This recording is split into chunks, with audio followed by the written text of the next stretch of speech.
So you should have watched a video featuring the signers of the Declaration of Independence, and I hope you enjoyed the music. I did personally. And I also hope you find that the material was just as interesting, because the song has a lot of unique plays on words that relate significantly to the topic at hand. The fact that the colonists are saying it's too late to apologize is kind of fitting when you think of it, right?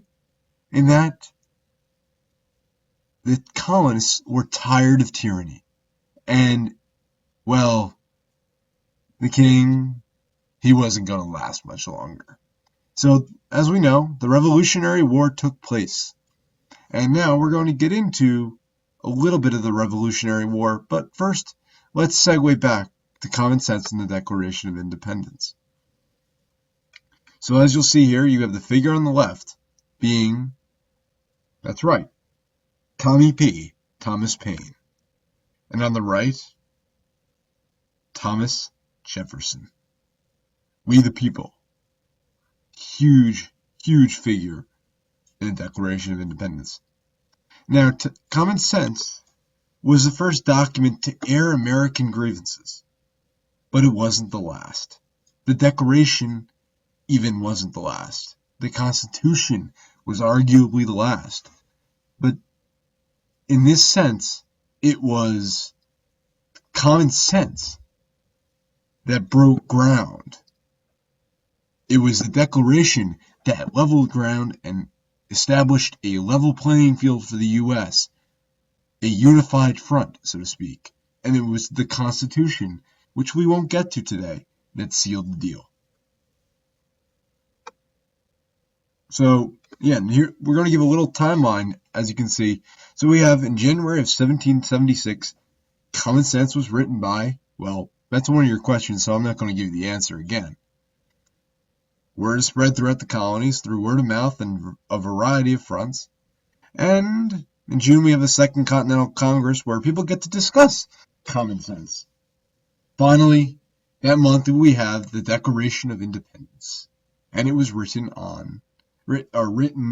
in June and approved on July 4th. Key point is that it wasn't finished on July 4th entirely. Not all states ratified it at the time. But that was the day the first signatures would go on to the Declaration itself and find themselves on the hotbed of history. So to look at it, common sense had three major principles. One, the right to self-governance. Remember that one. It preached economic freedom. So what exactly is economic freedom? The right to do business with whomever the heck you want. With whomever you want. The right to self-governance does not mean anybody can rule anything, but the right to self-governance does say that people have some ability to control what they do. They don't have to be ruled by a government an ocean away. And lastly, the citizens make the laws, not a tyrant, not the government. The citizens become the government.